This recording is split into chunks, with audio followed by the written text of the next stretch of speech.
Sveiki aparatūros fanai, stiprintuvų degintojai. Šiandien turim labai įdomią temą. Kokią?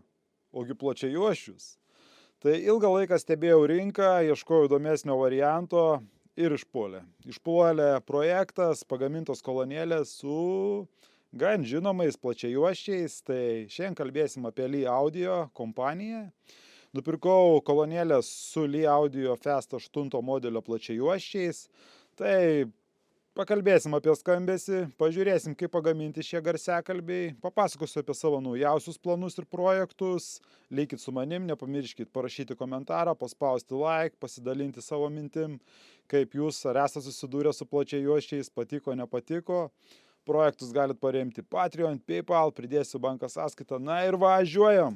Šiek tiek informacijos apie S90 konkursą. Tai prizas jau buvo pristatytas į Vilnių, tuo pasirūpino mūsų partneris Delamoro Transport. Jeigu turite siuntinių, pirkinių ar kažkokių krovinių Lietuvoje, juos reikia pervežti, kreipkitės Delamoro Transport, jie saugiai tai padarys už gerą kainą.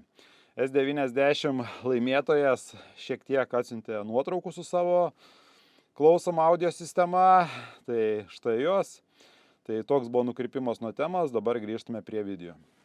Tai laikas pakalbėti apie istorijos paslėpsnius, šiek tiek papasakosiu apie Lee Audio arba kitaip vadinamą Lee Song kompaniją. Tai ganėtinai jauna kompanija, kuri gamina garsiakalbius. Įkurta 2016 metais vaizdingoje vietoje prie Hizi ežero Hongsau provincijoje Kinijoje. Kaip jie išgarsėjo? Na, istorija gan įdomi yra. Jie pradėjo gaminti, nieko naujo neišradinėjo. Pradėjo gaminti, kiek teko man domėtis, kad senus, gerus, pasitvirtinusius garsiakalbius, arba kitaip sakant, jų klonus, ar savaip atkartoti geriausius pagamintus, populiariausius plačiajuosčius garsiakalbius, kurie buvo gaminami, seniau ir dabar yra nebegaminami, jau išnykę. Ko gero pamatė, kad yra poreikis, yra norinčių įsigyti, dėl to ir pradėjo gaminti. Tai jie turi savasias versijas tokias kaip Coral Beta 10, kurie yra medžiojami tiek kolekcionierių, tiek audiofilų ir kitų muzikos mylėtojų. Telefunken kažkuriuos garsiakalbius yra irgi atgaminę savaip. Ir dar daug kitų žinomų garsiakalbių. Kiek teko pasidomėti.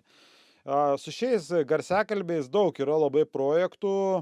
Patys gamintojai irgi deklaruoja, dabar, kur aš įsigijau šiuos Fast 8 modelio plačiajuosčius, tai pats gamintojas netgi duoda brėžinius dėžės, galima pasidaryti jų projektą ir tada garantuoja, kad tikrai puikiai skambės, jeigu bus viskas atlikta, kaip jie nurodo. Tai tokia trumpa istorija apie šią kompaniją.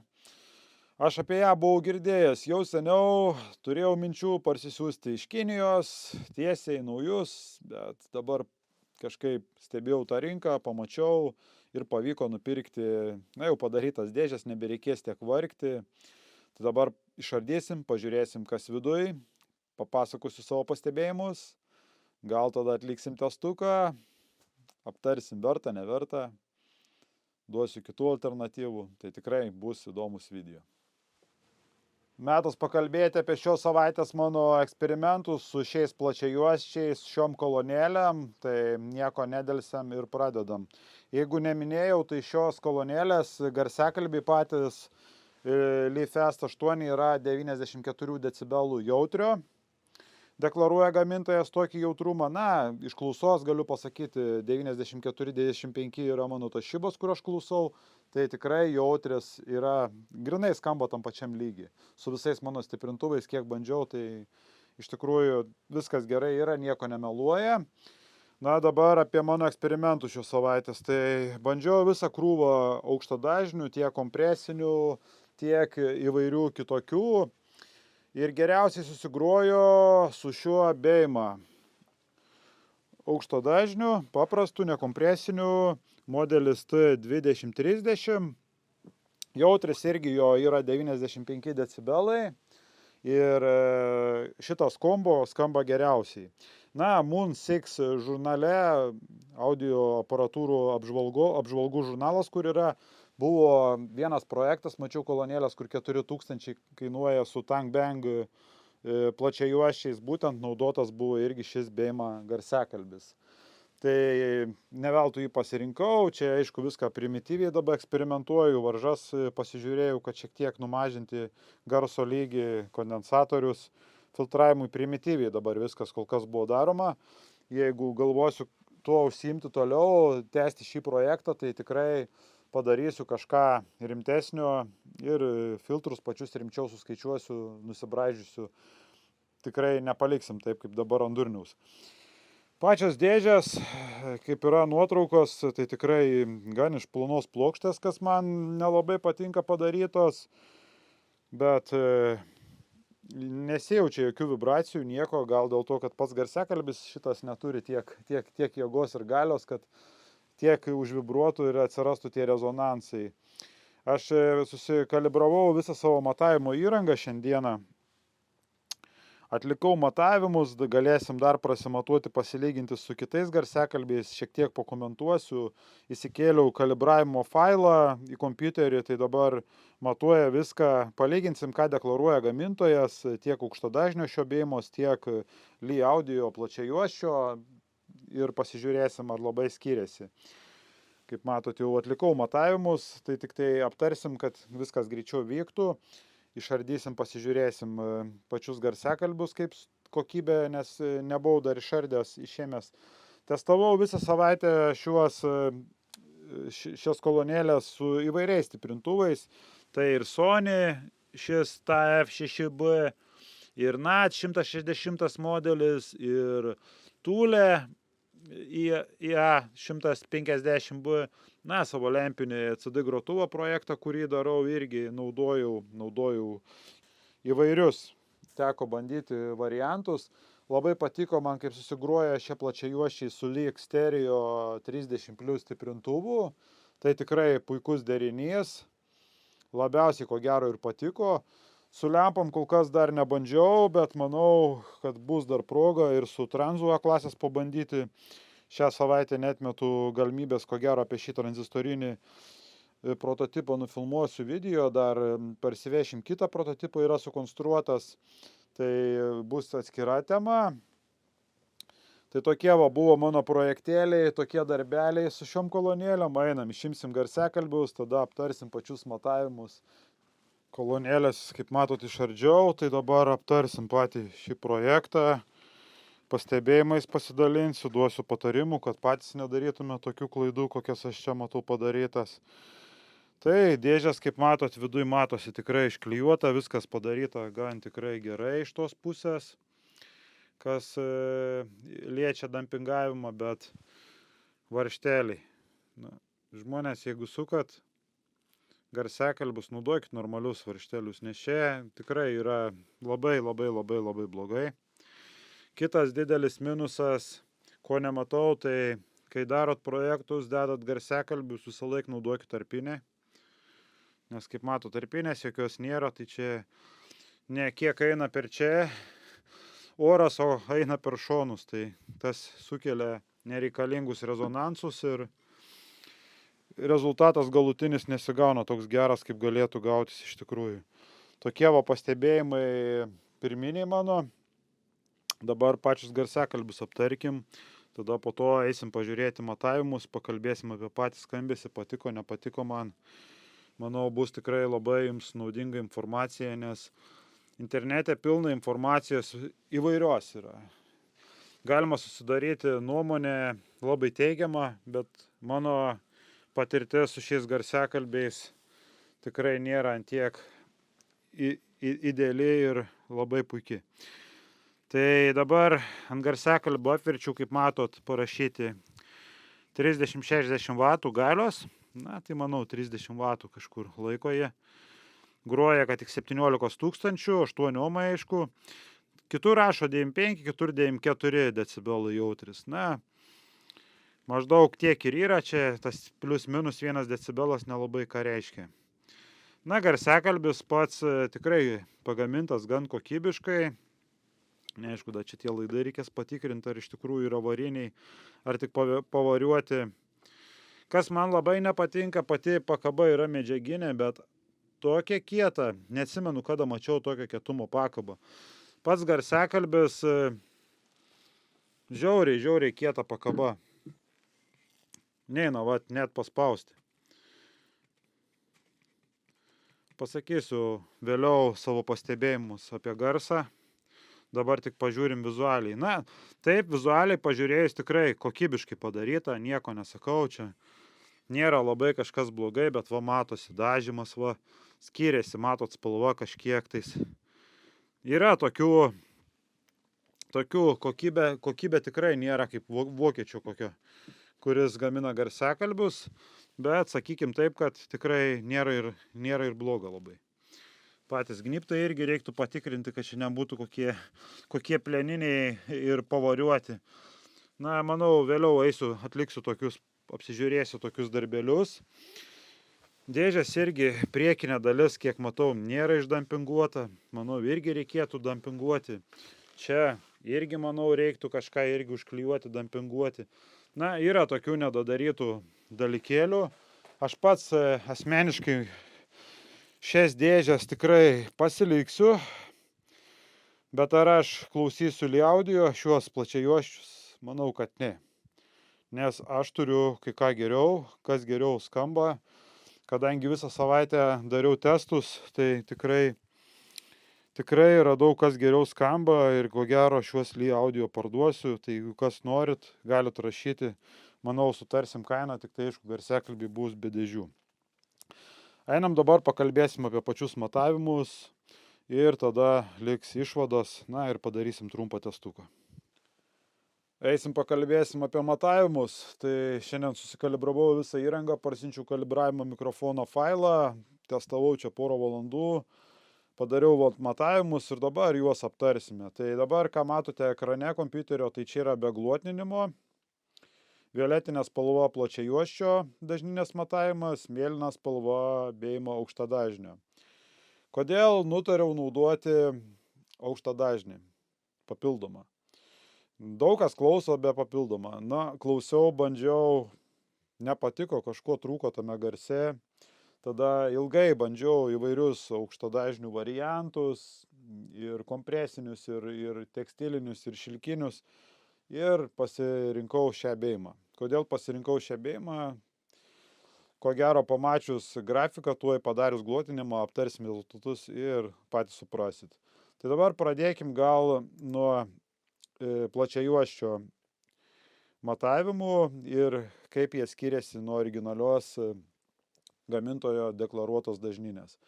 Tai padarom 1.6 glotinimą. Visi naudoja 1.6 glotinimą, apie tai jau buvau kalbėjęs kitose video. Kaip matote, dažninė tikrai gan lygi, atkuria iki 20 000. Na, čia aišku, kalibravimo dar tas failas kažkiek yra užbūstinės, taip tai va toj vietoj daugmaž būtų kritimas. Ir kaip matote, pradeda atkūrinėti nuo 50 Hz. Na, gan lygiai, tik tai čia va yra vienas spaikas, tai čia ko gero kambario rezonansai, o gal su dėžėm kažkas das, nes matėt patys, kad ne visur yra viskas teisingai padaryta iki galo. Tai dabar dažninė tikrai gan gera, dabar galim pažiūrėti, ką gamintojas deklaruoja. Štai yra gamintojo deklaruota dažninė. Ir dabar, kaip matote, irgi atkuria nuo 50 Hz. Visiškai tą patį, ką išmatavau, tą patį matome, nu tik pas mane čia toks spaikelis yra. Bet čia, ko gero, kambario rezonansas, nes prieš tai, kiek dariau matavimų, irgi tokius bajeriukus mačiau. Daugiau viskas tikrai niekas nepagražinta, čia netgi be glotninimo, ko gero, bus įkelta. Nemačiau, ar čia yra glotinimas, ar nėra. Ir, kaip matote, irgi išgruoja, rodo, kad iki 20 000. Na, deklaruojant pačio garsiakalbio, kaip matėte, iki 17 000. Tai labai panašus matavimai.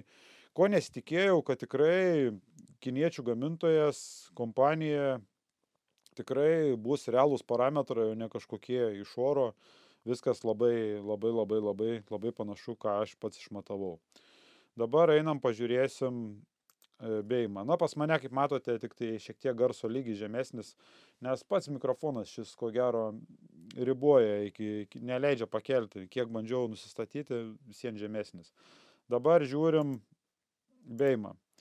Tai štai, bėjimą be glotninimo atrodo lygiai dažninė. Kaip matot, atkuria nuo 1 000 ir daugmaž lygi. Vat galim pasižiūrėti, tai ten 1-2 decibelai tik tai. Tai jeigu padarysim 1.6 gluotinimą, čia buvo gal su 1.6 gluotinimu. Atsiprašau, kad suklaidinau. Tuoj palaukit, pažiūrėsiu. Ne, nebuvo, tuoj pažiūrėsim, tuoj. Štai va, padariau 1.6 gluotinimą, kaip matote, beveik niekas nepasikeitė, nes labai lygiai. Kodėl pasirinkau šios beimą? Dėl to, kad, kaip minėjau, Moon 6 apžvalgų žurnale, kur dažnai bando žmonės rašo straipsnius įvairias high-end kolonėlės, stiprintuvus. Mačiau keletą gamintojų naudoja būtent šios beimo aukštadažnius. Tai aš pasirinkau juos, paklausiau su šiais garsiakalbiais. Jie gan tikrai pagyvėjo ir man jau pradėjo patikti tas skambesys. Ir pabandžiau dar su vienais garsiakalbiais. Dabar, kadangi aptariam visus parametrus, kaip viskas išmatuota, beimą galim dar pažiūrėti, ką deklaruoja. Tuoj parodysiu, tai šiek tiek zoomo gal uždėsiu, palaukit. O štai. Na, kaip matote, irgi taip ir panašiai pavaizduota, vat. Ką išmatavau, nes tik pas mane nerodo šito spaiko, bet gal kalibravimo tas failas, kaip sakiau, kad ten pas mane patį galą ten užverčia ir gaunasi taip. Tai vat irgi dažninė lygi. Tai labai tikrai panašiai išsimatavo, dabar esu labai patenkintas savo matavimo įrangą, viskas liuks. Tai dabar beliko pakalbėti, ar verta, ar neverta, ar rekomenduočiau, ar nerekomenduočiau ir kam rekomenduočiau. Tai dabar pakalbėkim trumpai ir užbaigim šį video. Ar aš darysiu dar kažką su šiais Lee Audio? Ne. Nes aš pasirinkau, ką aš naudosiu, tuoj parodysiu. Aš naudosiu, tik neatskleisiu. Atskleisiu tik tai, kas mane seka Patreon'e, moka prenumeratos mokestį ir seka YouTube'e, mokama prenumeratą. Tai tiem žmonėm atskleisiu, kai čia garsiakalbiai yra. Aš būtent iš šių garsiakalbių darysiu savo kitą projektą. Ko gero naudosiu šitas dėžes, gal kažkiek perdarinėsiu, jeigu nesigaus, darysiu gal naujas. Bet aš galiu pasakyti tik tiek, kad šie garsiakalbiai skamba daug geriau negu šitie Lee. Nežinau, kokia priežastis, kas čia blogai su jais yra, bet man jų skambesys nėra pilnavertis, nėra mano tikrai garsas. Aišku, dar su lempa nebandžiau, su A klasė irgi nebandžiau, dar pabandysiu, gal pasikeis. Ar jie yra blogi? Tikrai nėra blogi. Ar jų surinkimo kokybė gera? Gera, tikrai kokybė. Kaina jų tikrai reali, kaip žinant, kad 2 garsiakalbiai šie kainuoja 260 nauji, su skaičiuotais mokesčiais, tai tikrai nežinau, ko gero kitos kompanijos, kurios plačiajuosčius galėtum naujus nusipirkti 8-tukus už tokią kainą. Bet ar mane nustebino? Ne, tikrai nenustebino. Tikrai šie RFT garsiakalbiai skamba daug geriau. Ten toks yra skirtumas, kad ta prasme neįmanoma lyginti yra. Aš testavau, čia buvo atvažiavę ir žmonių, ir kitų audiofilų klausėm, būtent su šiais beimo aukštadažniais, ant tiek šviesmečiais tiesiog. Pati scena, visas garsas visai kitoks. Padarysim, manau, šitų RFT irgi atskirą video, nufilmuosim jų matavimus, aptarsim, papasakos daugiau apie savo projektą. Dar turiu numatęs JBL vienus kompresinius aukštadažnius išbandyti. Ten, man rodos, jeigu neklystu, 107 decibelų jautrio, kažkas tokio. Tai tokie planeliai. O šitie Lee Audio, jeigu kažkas norit išbandyti, turit kažkokių minčių, kažkokį projektą, norit panaudoti kažkur, tai rašykit, manau, kainą tikrai suderinsim, nes aš iš jų projektų tikrai nedarysiu. Tai toks buvo video apie plačiajuosčius, tikiuosi labai neišsiplėčiau, neprailgo žiūrėti. Parašykit savo nuomonės, kokių norėtumėt daugiau, užduokit klausimų, kitame video tikrai aptarsime, nes dabar apie plačiajuosčius nemažai pakalbėsime, neužilgo filmuosiu toliau CD savo modifikavimo video, nes šiek tiek darbai pajudėjo į priekį. Tai reikės pereiti į kitą etapą, toliau tobulinti ir dalinti su jumis informaciją. Tai ačiū, kad esate, nepamirškit parašyti komentarą, paspausti like, prenumeruoti kanalą, projektus galite paremti Patreon, PayPal ir susitiksime kitose video, o dabar pabaigoje audio testas. Thank you.